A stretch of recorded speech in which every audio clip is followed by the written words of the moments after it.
statement that Alibov just made, I mean, it seems really much like he's trying to show he is still the big dog in the Islamic Republic, but at the same time, we know that he's talking to the United States. What's your thoughts on that? Yeah, on top of talking to the United States, what has the Islamic Republic's response to all of this been? Like, have we seen Bahrain? Not like, has Bahrain and Kuwait been struck? So they're just taking it. They have a lot of interceptions over the air. Some of the ballistic missiles actually did land. But again, nothing's important to be hit because Qatar and the United Arab Emirates is where the United States Air Force has parked their planes, not really Bahrain and Kuwait. Hmm. With regards to President Trump saying that Iran, he said Iran called and they would really want a deal. Did you see that in the plane? He also mentioned, but he's not. Here, I'll have this video. Did you see this video? Because he's not. He is confirming that they really want a deal, but he's also said this. We have many ways we can win, but we've already won militarily. They have very little. They have very little left, and they want to make a deal so badly. They called a little while ago. They want to make a deal so badly. I just don't know if they're worthy of making a deal. I don't know that they're going to honor the deal. That's the problem. If they want to make a deal, why do you think they attacked commercial vessels? Because it's sort of crazy, to be honest with you. It's sort of crazy. They're a little bit out of control, but they want to make a deal badly. We have many. So, yeah. So he's saying they really want to make a deal, but I don't know. I don't think they could trust these people. So there you go. I'm starting to think that a lot of so guys, one of the advisors to JD Vance is Trita Parsi on the Iran issue. Trita Parsi is the Islamic Republic. He is literally the Islamic Republic. The fact that someone like that was able to be talking into the ear of the Vice President of the United States means that some sort of influential words spoken by him did reach the words of Donald Trump eventually. That, so IRGC infiltrations of the U.S. administration, Qatar being a Weasley snake, Pakistan, who both of these countries are claiming that they're impartial, that they're neutral, but then Pakistan lets the Islamic Republic park their Air Force planes in Pakistan to not get hit by the U.S. They give aid, they gave weapons. Anyway, Qatar potentially giving billions of dollars to the Islamic Republic. None of these countries are neutral. Qatar influence, Pakistani influence, infiltrations, Witkoff and Kushner telling Trump that you can potentially make a deal with these mullahs. Let me remind you that the late Shah of Iran, Mohammad Reza Pahlavi, had a very simple but effective quote. I don't understand why some people want to talk with the mullahs. They are not normal people. You cannot establish a dialogue with them. That was 50 years ago, over 50 years ago. He was way ahead of his time, and he knew that all of this would happen. Now I'm questioning why many of the other leaders of the Middle East, or even potentially the US administration, would allow themselves to be swayed by things that we've known for decades. Well, this would be as a result of the people that I just mentioned, Trita Parsi, Qatar, Pakistan, potentially some of Witkoff and Kushner's words. Maybe they're influenced by some things here. At the end of the day, who knows about that? But we do know that a lot of these things did influence Donald Trump in the short term, and it seems like potentially he's going back to believing his own instincts based off of what he's learned. As Armin said, he is a smart man and he is learning, and he is learning through his own personal experience as the leader of the United States in the free world that I've tried everything. I've tried ceasefiring, talking with them multiple times, coming back to the table, withholding my strikes on infrastructure, and nothing changes. They come and hit 3 ships in 24 hours. We've hit them this much. They're still not going to come talk to us. Remember, when the Islamic Republic called Trump on Air Force One last night and said, we want a deal, whatever they offered him was not enough, because he said what Armin just showed you in that clip. Not much has changed on the negotiating front.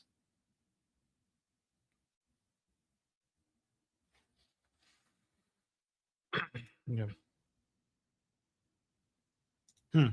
So we have the Arab leaders that had that conference last week, and now you see some of the Persian Gulf Arab countries on board and striking the Islamic Republic. The significance of that is what, Armin? Does it mean that they've made a decision here? They're striking back. That's going to invite Are some more we pressure on them. 100% sure it's them? Like we're 100% sure, because this would be a pivotal moment. Like this is earth shattering. This is like So this here's the cannot be thing: done. we're like 99% sure. We're not 100% sure.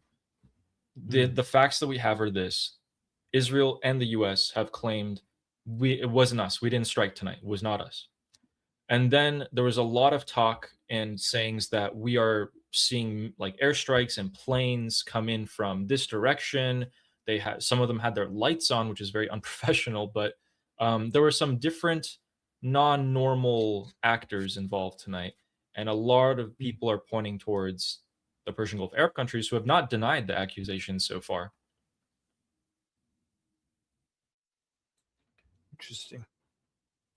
So let's you know what? Let's wait on full confirmation on This, that before we yeah. make If our this is true, verdict. that means that they're not interested in,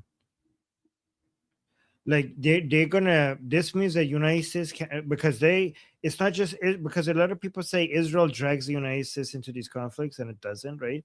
But I think these countries, this means that even if United States wants to have some periods of ceasefire, these countries, if they're not interested, that means United States would have to go to, one way or another, has to solve this militarily. Because even if United States wants to not escalate, if these countries are like, we had enough, we want to escalate, then it would drag the United States into military confrontation as well.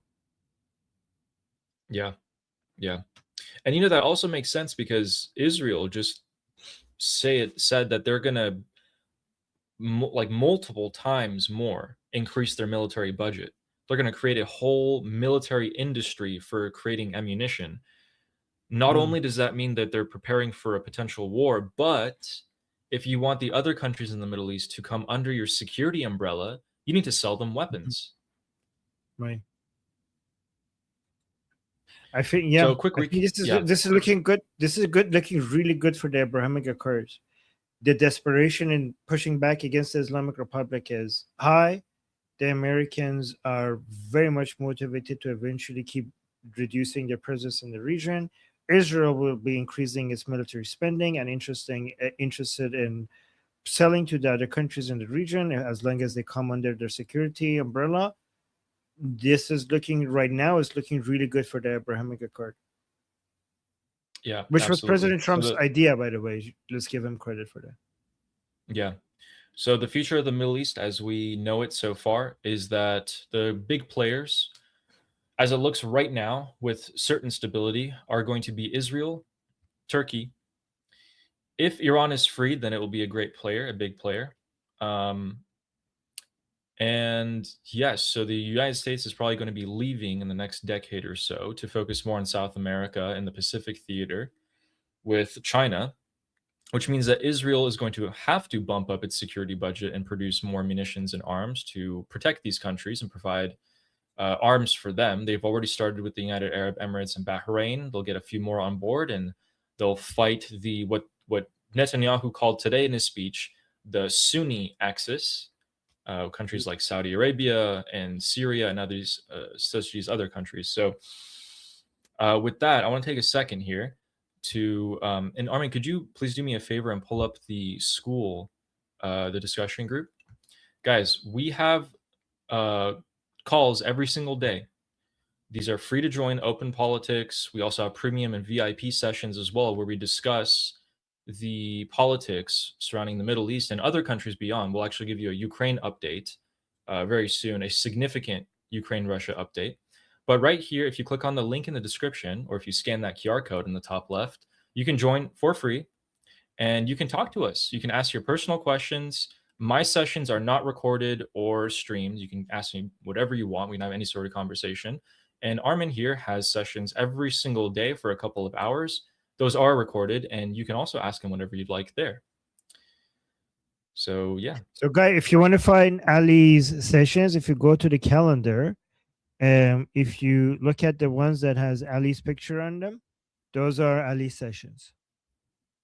Yes, yes, these are yeah, Ali and very sessions. soon I'll be adding a few more sessions as well. So please join.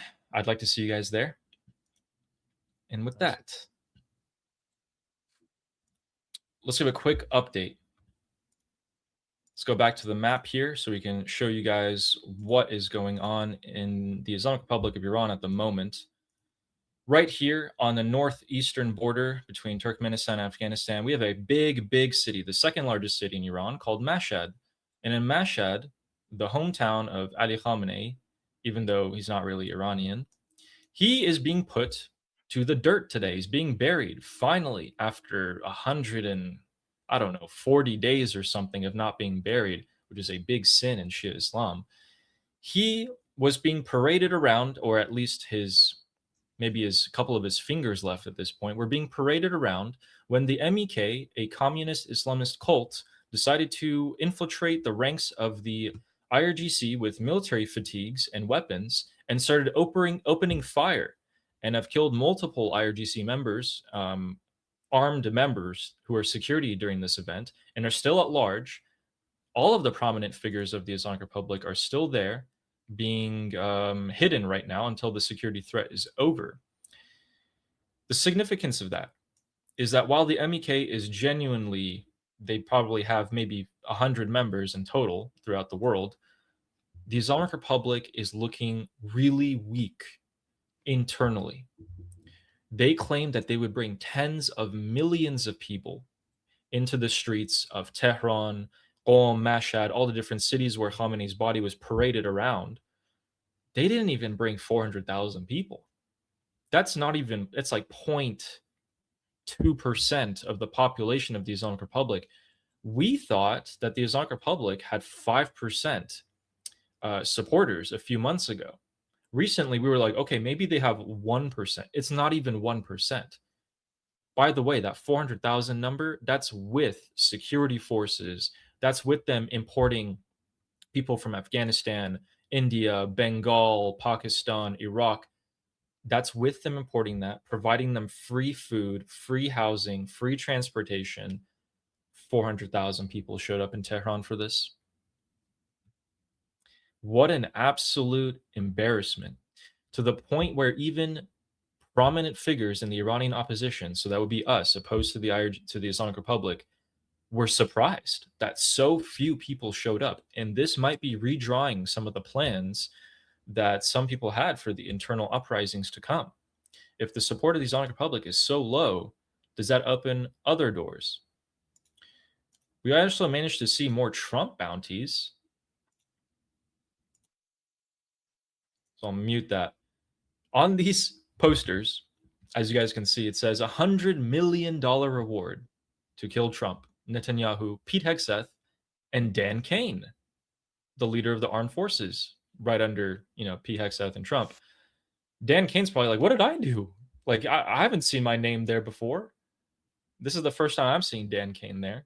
$100 million.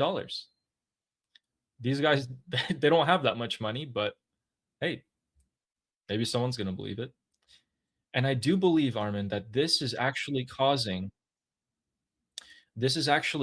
Trump to start changing his mind as well. He has been, you said this yourself. Do you want to say it, where he's been assassinated multiple times, and etc.? Yeah. So President Trump came out and confirmed that he thinks that he's number one on the Islamic Republic's list to assassinate. And he says that he finds himself lucky for him to be alive right now. He also says that they might get him at some point. And I don't think he's exaggerating. I think that this is a really serious threat. And I don't know why more people are not talking about this. A lot of people are talking about these threats by the Islamic Republic as if like, oh yeah, sure, in your dreams. I think this is such a serious threat that more people need to be taking a lot more seriously than they are. You're absolutely right. When you have, in the official ceremonies as well, they had chants of death to Trump, death to Netanyahu. We also saw that the Islamic Republic actually reached out to Mexican cartels this week as well, creating a new force and paying them money to start creating assassination operations on Netanyahu, Trump, Pete Hegseth, and Dan Kane and others within the U.S. administration. So these are not empty threats. It seems like they are acting out on it, and this should be taken seriously. While the Islamic Republic themselves are largely a joke, at the end of the day, they have money to hire assassins and trained killers. We don't want to see a scenario where that ends up being successful at all.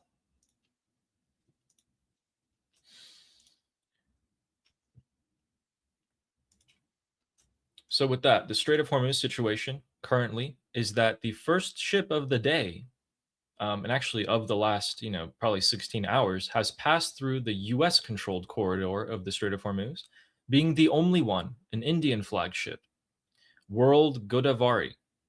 All other ships that have transited are going through the IRGC coordinated route out of fear of being struck by the IRGC.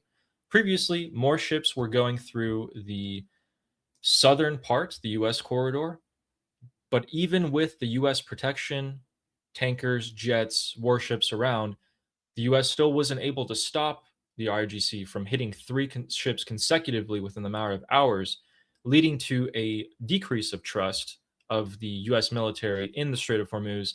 And largely, ships have either completely stopped moving or are moving through the IRGC route. My name is Armin Navabi. I'm an Iranian political analyst with decades of experience fighting the Islamic regime inside and outside of Iran. Make sure you follow me for more, and also make sure you join our discussion group. I'm there almost every single day.